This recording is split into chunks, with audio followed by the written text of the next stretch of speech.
सूरज की किरणों में अमृत का वो प्रकाश, हर नई सुबह के साथ यीशु राजा है अब। अंधकार से जो लड़ती उसकी वाणी है आप, उसकी वाणी है आप, उसकी वाणी है आप। अमृत वाणी, अमृत वाणी, अमृत वाणी, अमृत वाणी, अमृत वाणी। पहला पाठ प्रवक्ता ग्रंथ अध्याय 35 पद संख्या 12 से 14 और 16 से 19 तक। प्रभु वह न्यायाधीश है जो पक्षपात नहीं करता, वह दरिद्र के साथ अन्याय नहीं करता और पदलित की पुकार सुनता है। वह विनय करने वाले अनाथ अथवा अपना दुखड़ा रोने वाली विधवा का तिरस्कार नहीं करता। जो सारे हृदय से प्रभु की सेवा करता है उसकी सुनवाई होती है और उसकी पुकार मेघों को चीरकर ईश्वर तक पहुंचती है। वह तब तक आग्रह करता रहता जब तक सर्वोच्च ईश्वर उस पर दया दृष्टि ना करे और धर्मियों को न्याय ना दिलाए। प्रभु देर नहीं करेगा, वह शीघ्र ही उनके पक्ष में निर्णय देगा। यह प्रभु की वाणी है। ईश्वर को धन्यवाद। भजन अनुवाक्य।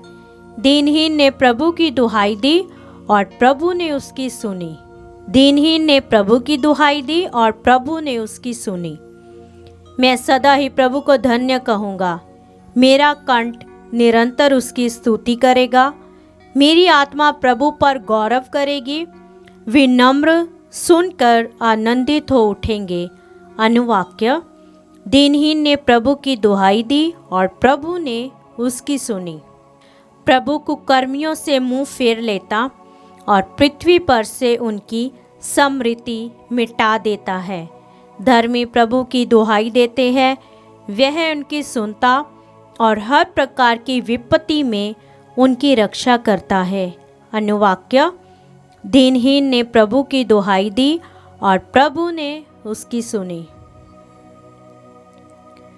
प्रभु दुखियों से दूर नहीं है। जिनका मन टूट गया है वह उन्हें संभालता है।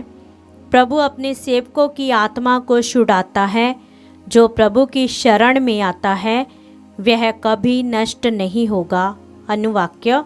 दीनहीन ने प्रभु की दुहाई दी और प्रभु ने उसकी सुनी।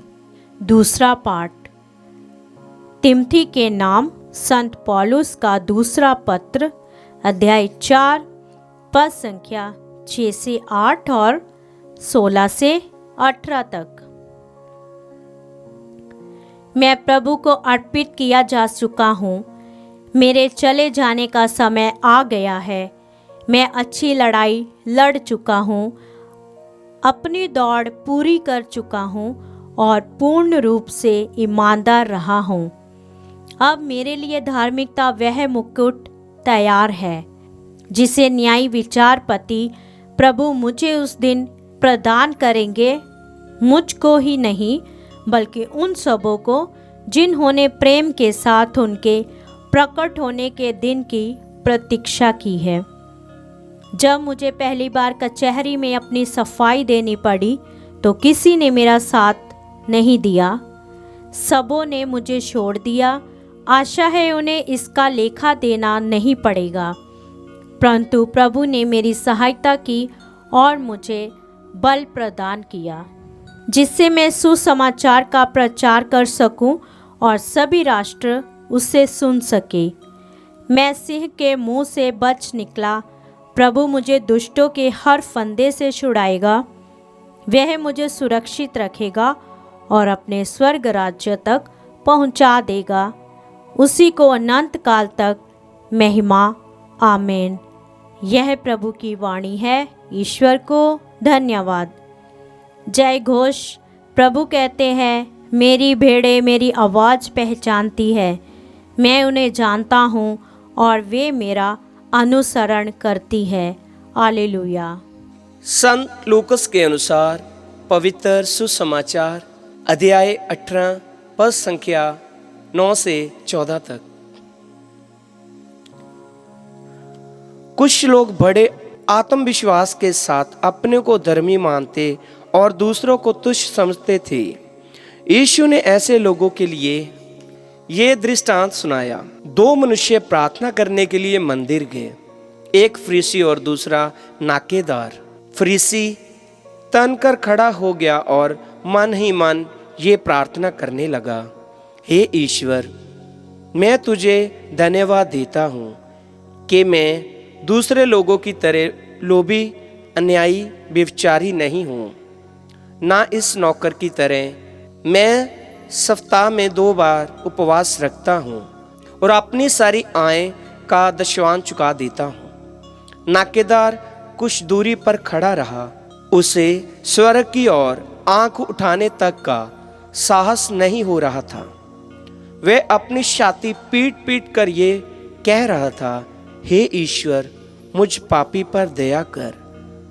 मैं तुमसे कहता हूँ, वह नहीं बल्कि यही पाप मुक्त होकर अपने घर गया, क्योंकि जो अपने को बड़ा मानता है वह छोटा किया जाएगा, परंतु जो अपने को छोटा मानता है वह बड़ा किया जाएगा।